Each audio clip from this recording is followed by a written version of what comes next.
كل وشيخ الحق تقرأ لا يتكلم. السلام عليكم ورحمة الله وبركاته. وعليكم السلام ورحمة الله وبركاته. بسم الله الرحمن الرحيم. نحمده ونصلي ونسلم على رسوله الكريم وعلى آله وصحبه أجمعين، أما بعد. جناب المحترمين والمحترمات، الحاضرين والحاضرات، Bapak Ibu, saudara-saudara kaum muslimin muslimat rahimakumullah.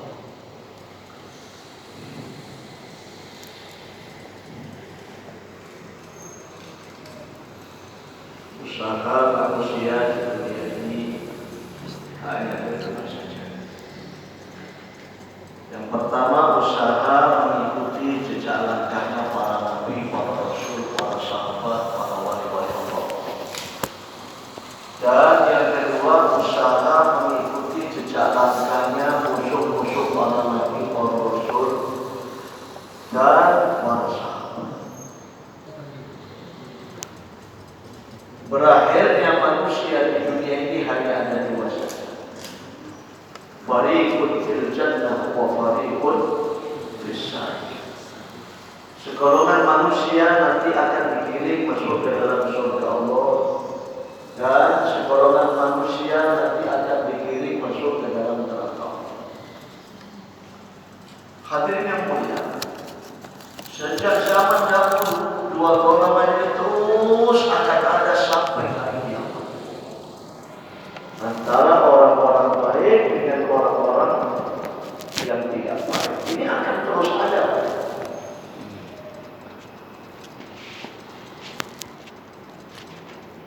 Pertanyaan, saat ini kita mengikuti siapa? Apakah mengikuti jejak langkah orang-orang baik, para nabi, para rasul, para sahabat, para wali-wali Allah? Ataukah sebaliknya, mengikuti jejak langkah musuh-musuh para nabi, para rasul, dan musuh-musuh para sahabat, para wali-wali Allah? Di zaman Nabi SAW ada kisah spektakuler. Hidup dua orang satu zaman dengan Nabi. Orang pertama keluar sebagai pahlawan keimanan, sementara orang kedua keluar sebagai pahlawan kekafiran. Orang pertama bernama sahabat Bilal bin Rabah radhiyallahu ta'ala. Beliau seorang sahabat yang miskin, melarat, tidak punya apa-apa dari segi dunia. Harta benda, kekayaan tidak punya, pangkat jabatan, kedudukan tidak punya, gelar depan belakang tidak punya. Bahkan dirinya sendiri pun bukan miliknya, karena dia seorang budak tanpa sahaya. Seorang budak itu adalah milik majikan. Tatkala datang dakwah nubuwah, sahabat Bilal bin Rabah mendapatkan hidayah lalu ikrar dua kalimat syahadat. Begitu ikrar dua kalimat syahadat, majikannya yang orang kafir itu menyiksa, yang diikuti oleh orang-orang kafir Quraisy, para pembesar-pembesar yang baik. Dicampur, dipukul, diseret di atas gurun padang pasir, ditindih batu besar di atas dadanya. Kaki-kaki kotor orang-orang kafir pun menginjak-injakkan di atas tubuhnya, sehingga sahabat Bilal bin Rabah tidak mampu mengucapkan kata-kata kecuali ahad, ahad, ahad. Hadirin yang mulia, ketika saya berada di Mekah beberapa waktu yang lalu, saya diajak oleh teman saya, tempat tinggalnya di satu kampung namanya Kampung Utaibiyah. Saya bertemu dengan orang Arab paling tua di situ. Kemudian saya taruh kenalan, cerita di kampung Hutaibiyah inilah dahulu sahabat Bilal bin Rabah diseret di atas panasnya gurun padang pasir. Cerita apa? Nah, Bapak Ibu sekalian, ketika di tengah-tengah puncaknya sahabat Bilal bin Rabah mendapatkan perlakuan yang sungguh sangat luar biasa menderita, baginda Nabi pun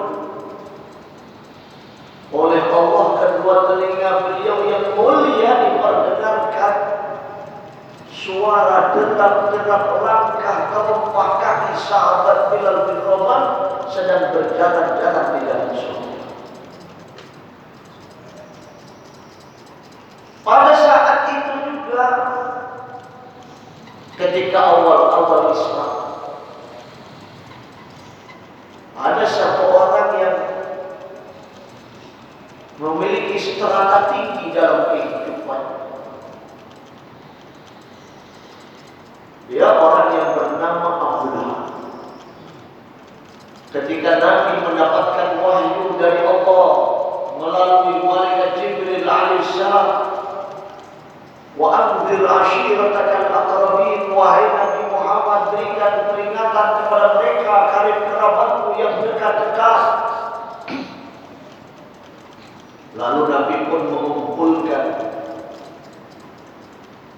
seluruh para pembesar-pembesar di kalangan bangsawan. Ada Bani Hashim, Bani Muttalib, Bani Mahzum. Mereka datang para pembesar-pembesar. Ada Abu Bakar, ada Abu Jahal, ada Abu Hakam, ada Abu Lahab, ada Abu Sufyan dan Abu yang lain.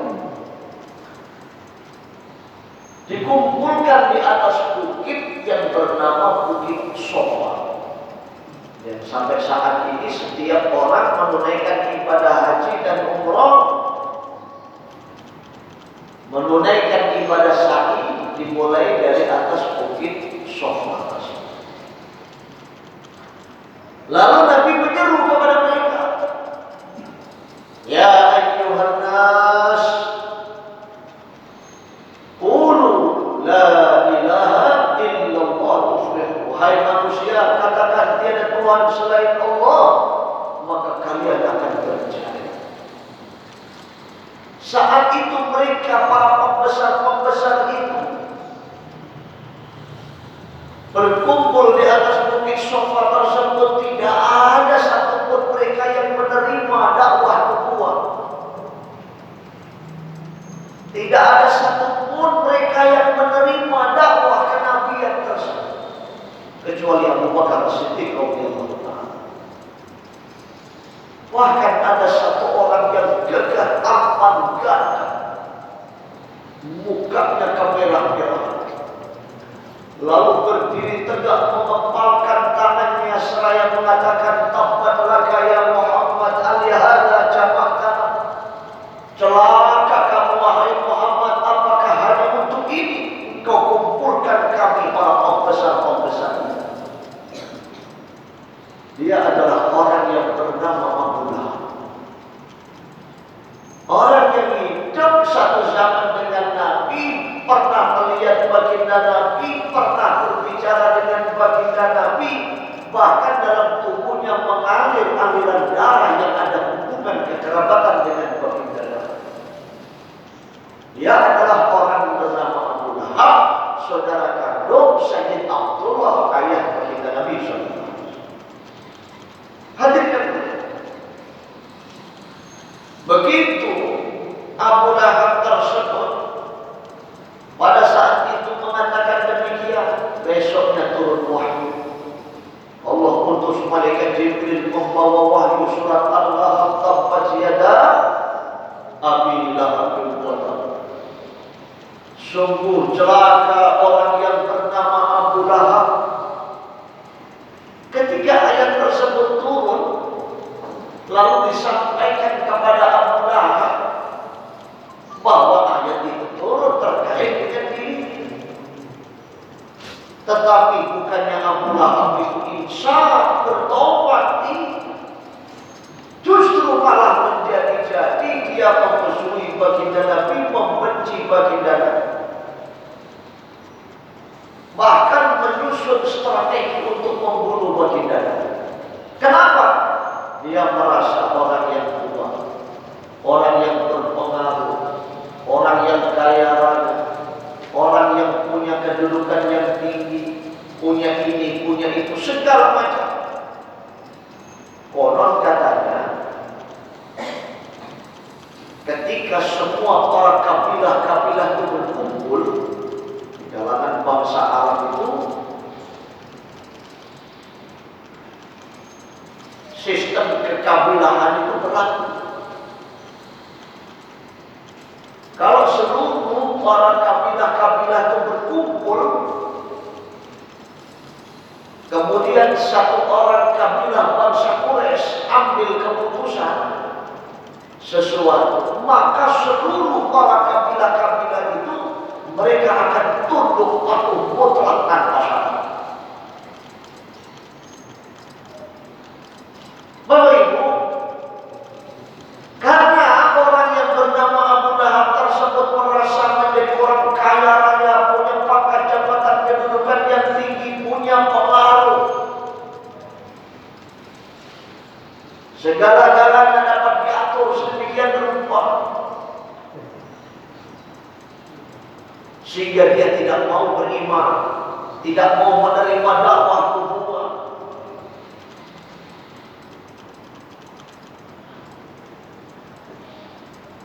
Maka Allah turunkan wahyu ayat yang kedua. Ma aghna anhu maluhu wa ma kasab. Sungguh harta benda, kekayaan, pangkat jabatan, kedudukan Abu Lahab, pengaruh Abu Lahab tidak akan pernah memberikan manfaat pada diri. Ayat yang kedua itu turun sebenarnya untuk mengingatkan Abu Lahab, tetapi lagi-lagi Abu Lahab tidak mau bertobat, tidak mau berinsaf. Abu Lahab merasa dirinya sebagai orang yang terkenal, orang yang masyhur, orang yang berpengaruh. Maka turun ayat yang ketiga, sayasla naran dzata. Orang yang bernama Abu Lahab tersebut akan menjadi penduduk tetap neraka jahanam. Bapak Ibu, kisah dua orang ini bukan sekedar dongeng cerita, bukan. Mutawat itu tertulis, termaktub sejarahnya. Baca dalam kitab yang bernama Hayatus Sahabah Al-Kandahari, satu kitab hadis menceritakan tentang sirah nabawiyah, perjalanan hidup baginda Nabi dan para sahabat. Itu setiap malam Jumat itu di markas tabligh di mana-mana seluruh dunia dibaca. Setiap malam Jumat saya ngajar. Di sana diterangkan bahwa orang pertama yang bernama sahabat Bilal bin Rabah tersebut keluar sebagai pahlawan keimanan. Sedangkan orang kedua yang bernama Abu Lahab tersebut keluar sebagai pahlawan kekafiran. Maka dulu kita dalam majelis ini hendak ambil keputusan diri kita.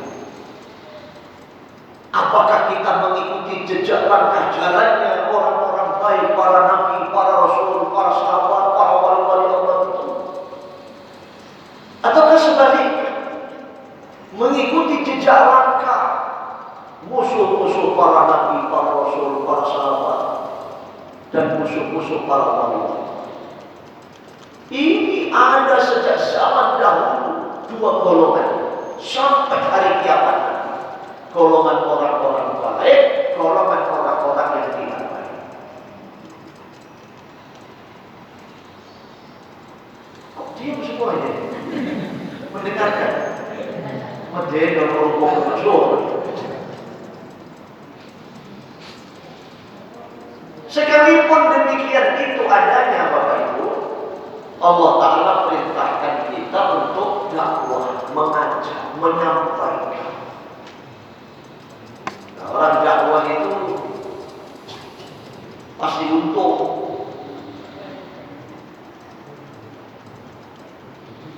Yang diajak mau ikut, dia untung. Yang diajak membangkang tidak mau ikut, ya dia tetap untung. Sama seperti tim sukses. Tim sukses itu Pak, bosnya jadi, dia sukses. Bosnya nggak jadi, tetap dia sukses. Itu tim sukses. Loh, betul loh. Modelnya tim sukses semua kayak ini. Boleh saya yang dimuliakan Allah. Maka di dalam surat Al-An'am ayat 125. Nanti kita ulang, dibuka, kita baca, kita renungi. فَمَنْ يُرِدِ اللَّهُ أَنْ يَهْدِيَهُ يَشْرَحْ صَدْرَهُ لِلْإِسْلَامِ وَمَنْ يُرِدْ أَنْ يُضِلَّهُ يَجْعَلْ صَدْرَهُ ضَيِّقًا حَرَجًا كَأَنَّمَا يَصَّعَّدُ فِي السَّمَاءِ. Saya setiap pengajian itu lebih suka bawa kitab saya, supaya mulut ini tidak kemana-mana, nggak karuan jeluntrungnya. Orang kalau tukang ceramah kesana kemari nggak pakai kitab, nggak pakai buku, kadang-kadang ngawur banget. Betul nggak ya? Tapi kalau kitab itu orang kita, begitu. Nah, soal cocok nggak cocok bagi yang mendengar ini, mungkin menyinggung perasaan. Itu urusan saya sama kitab ini, bukan urusan saya. Saya pernah sampaikan satu hadis waktu saya ngisi ceramah di Polda, zaman Pak Anton Alam dulu. Dalam hadis sahih riwayat Imam Bukhari, kata Nabi, man hafadha 'alaiha kanat lahu nuran wa burhanan wa najatan yaumil qiyamah. Siapa yang menjaga sholat 5 waktu, maka sholat akan menjadi nur, cahaya, akan menjadi hujjah, bukti penyelamat dirinya nanti di hari kiamat. Sebaliknya, orang lam yuhafiz 'alaiha lam yakun lahu nuran wa burhanan wa najatan. Wa ba'atsallahu ma'a Fir'aun, Qarun, Haman, wa Ubay bin Khalaf. Barang siapa yang tidak menjaga sholatnya, maka bagi dirinya di hari kiamat tidak punya nur, tidak punya cahaya, tidak punya hujah, tidak punya bukti, tidak punya penyelamat bagi dirinya. Dan dia akan dibangkitkan, dikumpulkan bersama Qarun, Fir'aun, Haman, Ubay bin Khalaf. Hadis ini saya baca, saya sampaikan. Sekalipun jenderal bintang 7 kalau tidak sholat tidak selamat. Bagaimana Pak? Jenderal, siap Ustaz. Bagi yang sholat Pak, adem hati. Bagi yang tidak mau sholat itu menyinggung perasaan. Betul tidak? Nah, untuk itu Bapak Ibu sekalian, maka kita belajar mencoba untuk merenungi, mentadabburi ayat-ayat Quran, hadis-hadis Nabi, apa yang ada dalam kitab. Karena panduannya jelas. Kalau Quran hadis pasti paham. Mosok berdasarkan Al-Quran sampai yang saya takut itu sahih apa ndak? Mosok saya. Bapak Ibu yang dimuliakan Allah. Faman yuridillahu an yahdiyahu, barang siapa Allah menghendaki kepada seseorang itu diberikan hidayah, petunjuk, jalan yang lurus, jalan yang benar menuju kepada kebahagiaan, kejayaan, kesuksesan, keselamatan. Yashrah sadrahu lil Islam.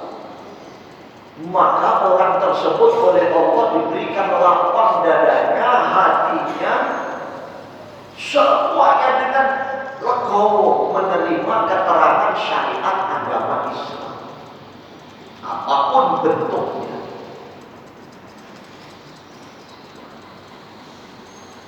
Tapi sebaliknya, wa man yurid an yudillahu yaj'al sadrahu dayyiqan harajan ka'annama yas'adu fis sama'. Bila mana Allah Ta'ala tidak memberikan hidayah kepada seseorang,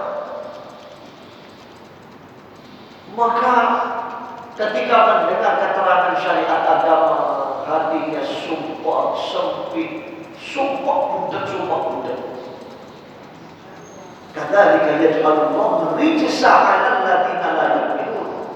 Demikianlah Allah jadikan kotoran di dalam hati orang-orang yang tidak beriman. Bapak Ibu, contoh, ketika kita dalam keadaan sehat, awak sehat, zahir batin, weteng duwe, awak sehat, weteng duwe. Namanya orang sehat perut lapar, lalu disuguhkan makanan minuman yang nikmat, segar, lezat. Belum makan itu baru mencium baunya, itu sudah nikmat. Betul apa? Perut lapar, badannya sehat.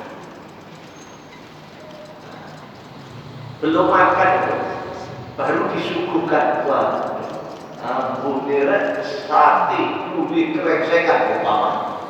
Betapa nikmat, apalagi makan. Mergo awake sehat.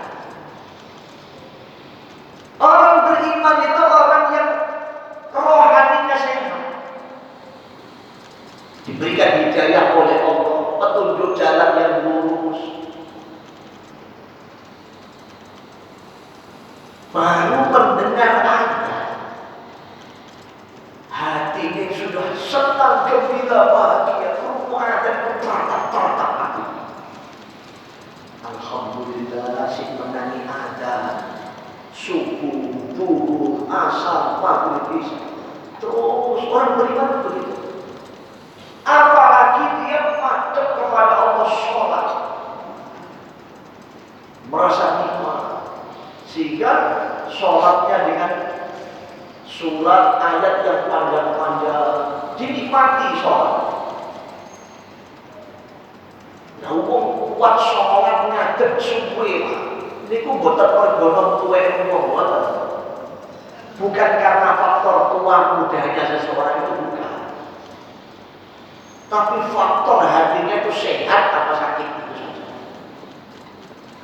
Nek hatinya sehat, awake waras, hatinya sehat, iman itu. Senajan wong wis tuwek, sholat itu nikmat, berlama-lama berdiri. Dulu di Jakarta itu ada seorang dokter namanya Dr. Nur, ahli syurah tabligh Indonesia di Jakarta. Beliau ini mewakafkan lahannya untuk pondok pesantren. Sampai sekarang pondok pesantren dan Ancol, rumah sakit paru-paru di sana. Masjidnya 2 lantai. Yang di bawah terawih itu 1 juz, yang di atas terawih 2 juz. Orangnya sudah tua, jalan pakai tongkat. Duduk. Tapi dia ngomong ini kok paling ini sholat yang iso kursi paling. Nah, pikiran saya itu begitu. Ternyata tidak. Beliau naik tangga ke atas. Pilih ikut sholat terawih yang 2 juz.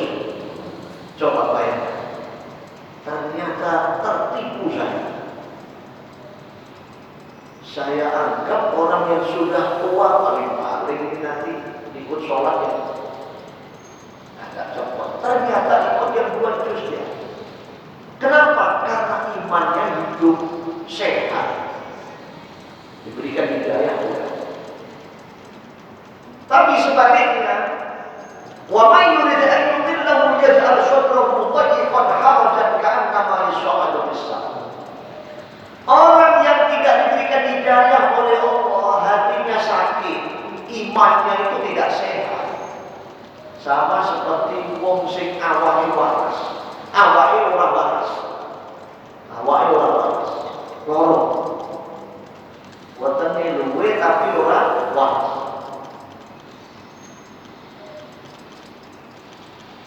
Disuguhi daharan di rumah,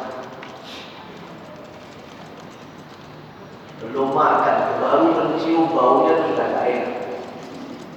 Berdoa ada panas, berkesi, lainnya belum cepat-cepat macam-macam. Diicipi, ini minuman apa itu? Diicipi, bismillahirrahmanirrahim.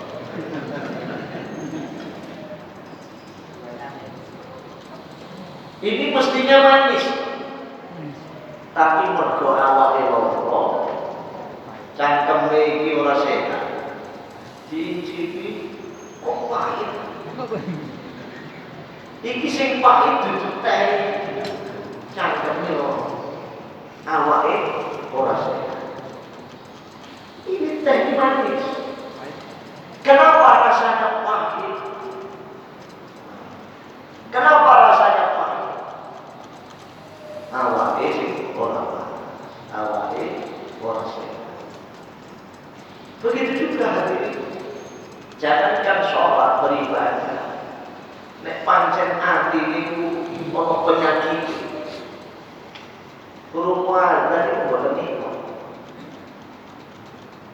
Apalagi sholat, krungu azan itu, kayak biasa. Allahu Akbar, Allahu Akbar. Sek sopan kan kumpul ae. Bapak Ibu, maka ketika ayat ini turun, para sahabat pun bertanya, qalu kaifa yashrah sadrahu ya Rasulullah? Bagaimana bisa seseorang itu lapang dadanya ya Rasul? Jembar dada, lapang hati. Allah Nabi mengatakan nur yaqdifu fihi fayamsharihu lahu wa yanfasih. Kanjeng Nabi dawuh, Gusti Allah paling nur cahaya iman dipun lebetaken dhateng panah tiyang, dimasukkan ke dalam hati orang tersebut, lalu hatinya lapang, hatinya ini gembira.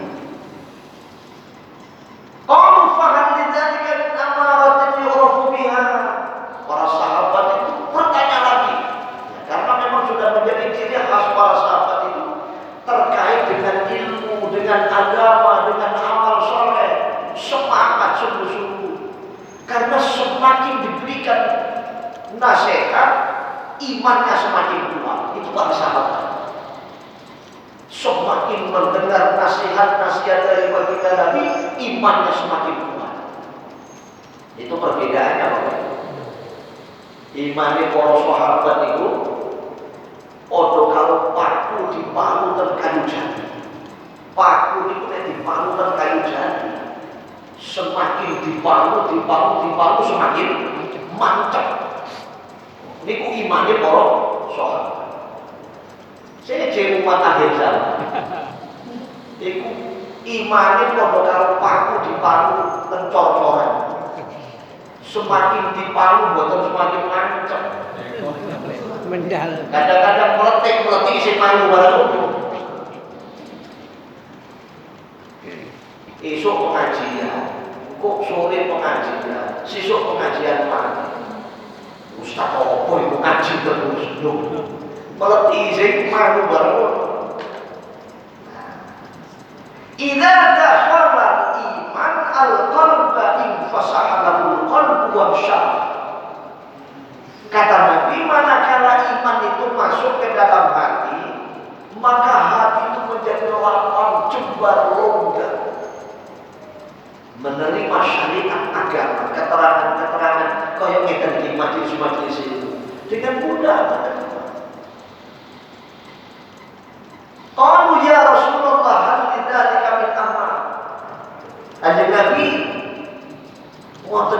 menapa wonten tandha teneriku. Qala na'am, Kanjeng Nabi dawuh na'am, bener. Ada 3 macam ciri tanda. Yang pertama, al-inabah ila daril khulud. Wong sing diparingi hidayah iman dening Allah nurun ala nur, cahaya di atas cahaya dari Allah itu. Yang pertama tanda-tandanya orang tersebut selalu rindu, ingin kembali ke negeri keabadian. Pendeke, wong iman itu demenane mati. Mati itu dadi senengane wong iman. Sampai tinggal wong soleh-soleh iki, wong wali-wali. Mati itu dadi demenane. Kesenengane ku mati. Lho, wong mati kok tambah senenge, mergo wong iku nek mati kok swarga. Lah surga itu diceritakan dalam Al-Quran, masalul jannatil lati muhidan muttaqun fiha anharun min ma'in ghairi asin wa anharun min labanin lam yataghayyar ta'muhu wa anharun min khamrin ladzatin lisyaribin, dan seterusnya. Wa hurun 'ain ka'amsalil lu'lu'il maknun muttaqiina fiha, dan seterusnya. Nanti di akhirat orang beriman itu Allah Ta'ala siapkan surga. Surganya ini berupa istana yang besar, mewah, megah. Batu batanya terbuat dari emas, intan, permata berlian, restennya terbuat dari kasturi. Tajri min tahtiyal anhar, di bawahnya mengalir sungai-sungai dari susu, dari madu. Di depan gerbang pintu surga sudah berjajar menunggu para bidadari surga menyongsong kedatangannya satu orang beriman. Kira-kira kalau disiapkan seperti itu, senang apa susahnya? Senang, Pak. Bidadari surga itu cantik jelita hurun 'ain.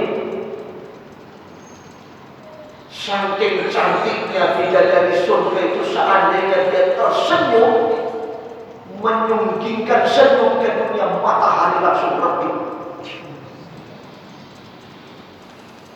Saking cantiknya bidadari